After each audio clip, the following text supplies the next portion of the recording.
Random House Audiobooks presents P is for Peril by Sue Grafton. Read for you by Judy, Kaye.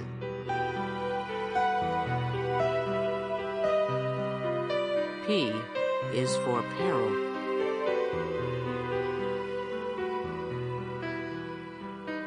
Chapter 1.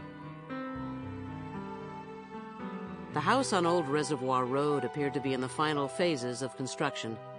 I spotted the site as I rounded the curve, recognizing the unfinished structure from Fiona Purcell's description. To my right, I could see a portion of the reservoir for which the road was named. Brunswick Lake fills the bottom of a geological bowl, a spring-fed body that supplied the town with drinking water for many years. In 1953, a second larger catch basin was established, and now Brunswick is little more than an irregular blue splotchlet on maps of the area. Swimming and boating are forbidden, but seasonally the migrating water birds rest on the placid surface as they make their way south. The surrounding hills are austere, gentle swells rising to the mountains that mark the northernmost boundary of the Santa Teresa city limits. I parked my VW on the gravel berm and crossed the two-lane road. The steeply pitched lot was still bare of landscaping and consisted entirely of raw dirt and boulders, with a dusting of weeds taking hold. At street level, a big commercial dumpster was piled high with debris. A small grove of signs planted in the yard announced the names of the building contractor, the painting contractor, and the architect, though Mrs. Purcell had been quick to assure me by phone that she'd drawn up the plans herself. The design, if that's what you want to call it, would have been approved by the Department of Defense, an implacable series of concrete boxes, staunch and unadorned, stacked up against the hillside under a pale November sun. The facade was as blank as a bunker, a radical contrast to the sprawling Spanish-style homes on adjacent properties. Somewhere to the rear of the house there must have been a driveway leading to garages and a parking pad, but I opted for the stairs built into the barren hillside. At 6 a.m. I'd done a 3-mile jog, but I'd skipped my Friday morning weightlifting to keep this early appointment. It was just now 8 o'clock, and I could feel my butt dragging as I mounted the steps. Behind me, I could hear a dog bark.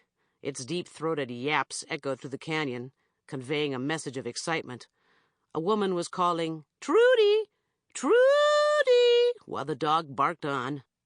She emitted a piercing whistle, and a young German shepherd came bounding over the hill, heading in my direction at full speed. I waited, bracing myself for the force of muddy feet. But at the last possible second, the whistle came again and the dog sprinted off. I continued climbing Fiona's wide concrete steps, tacking twice before I reached the upper terrace with its plain limestone portico that shaded the front entrance. By then my thighs were burning. I was huffing and puffing, and my heart was rat-a-tat-tatting like machine gun fire. I could have sworn there was less oxygen in the air up here. But I'd actually only climbed the equivalent of 2 stories, and I knew it was probably no more than 300 to 400 feet above sea level. I turned, pretending to admire the view while I recovered my breath. From this area I could see the broad, shimmering band of the Pacific Ocean stitched to the shoreline some 5 miles away. Before me, the day was so clear I could almost count the mountain ridges on the islands 26 miles out. Behind me, the clouds were appearing over the mountaintops, a fast-moving blanket of dark gray in advance of a storm. San Francisco, 400 miles to the north of us, was already feeling its lash. By the time I rang the bell, my breathing had slowed, and I'd done a quick mental review of the subject I was here to discuss. Fiona Purcell's ex-husband, Dr. Dowan Purcell, had been missing for 9 weeks. She'd had a messenger deliver a manila envelope filled with newspaper clippings that recapped events surrounding his disappearance. I'd sat in my office, tilted back in my swivel chair, my Sauconys propped on the edge of my desk, while I studied the articles she'd sent. She'd arranged them chronologically, but had otherwise presented them without editorial comment. I'd been following the story in the local papers, but I'd never anticipated my involvement in the case. I found it helpful to have the sequence laid out again in this truncated form.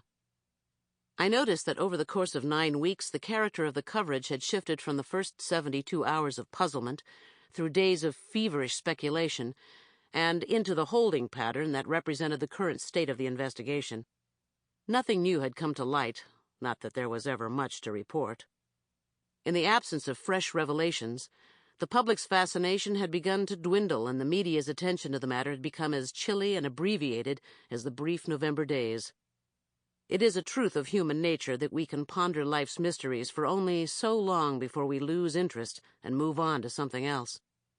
Dr. Purcell had been gone since Friday, September 12, and the lengthy column inches initially devoted to his disappearance were now reduced to an occasional mention, nearly ritual in its tone.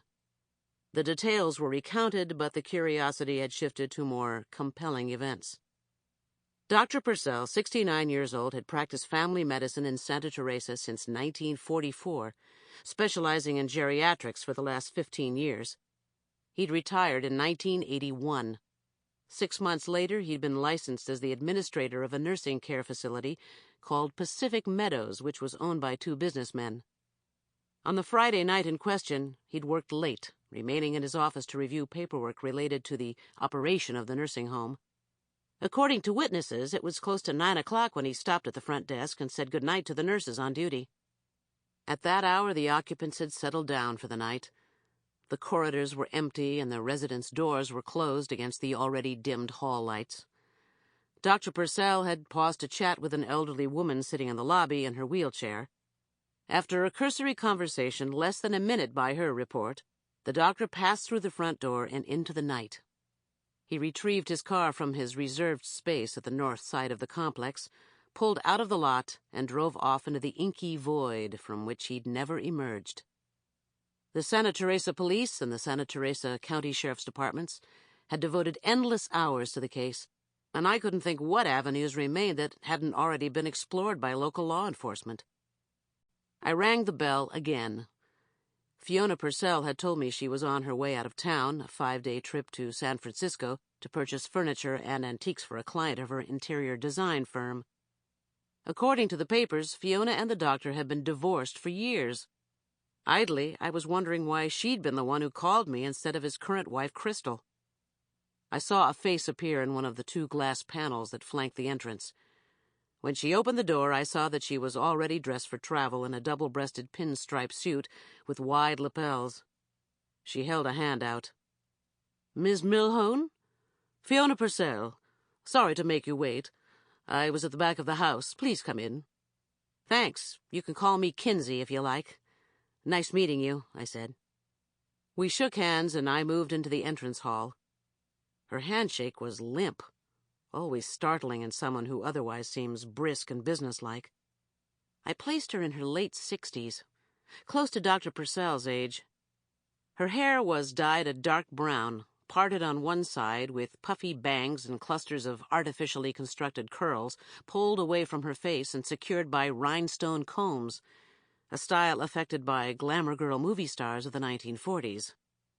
I half expected an appearance by John Agar or Fred McMurray, some poor, feckless male who'd fallen prey to this vixen with her fierce shoulder pads. She was saying, "We can talk in the living room. You'll have to pardon the mess." Scaffolding had been erected in the foyer, reaching to the lofty ceiling. Drop cloths lined the stairs and the wide corridor leading to the rear of the house. To one side of the stairs there was a console table and a streamlined chrome lamp. Currently, we seemed to be the only 2 on the premises. "Your flight's at 10?" I asked. "Oh, don't worry about it. I'm 8 minutes from the airport. We have at least an hour. May I offer you coffee? I'm having mine in here." "No, thanks. I've had 2 cups this morning, and that's my limit most days." Fiona moved to the right, and I followed in her wake, crossing a broad expanse of bare cement. I said, "When do the floors go in?" "These are the floors." I said, "Ah," and made a mental note to quit asking about matters far beyond my ken. The interior of the house had the cool, faintly damp smell of plaster and fresh paint. All the walls and range were a dazzling white, the windows tall and stark, unadorned by any curtains or drapes. A sly glance behind me revealed what was probably the dining room on the far side of the entryway, empty of furniture, subdivided by rhomboids of clear morning light. The echo of our... Sample complete. Ready to continue?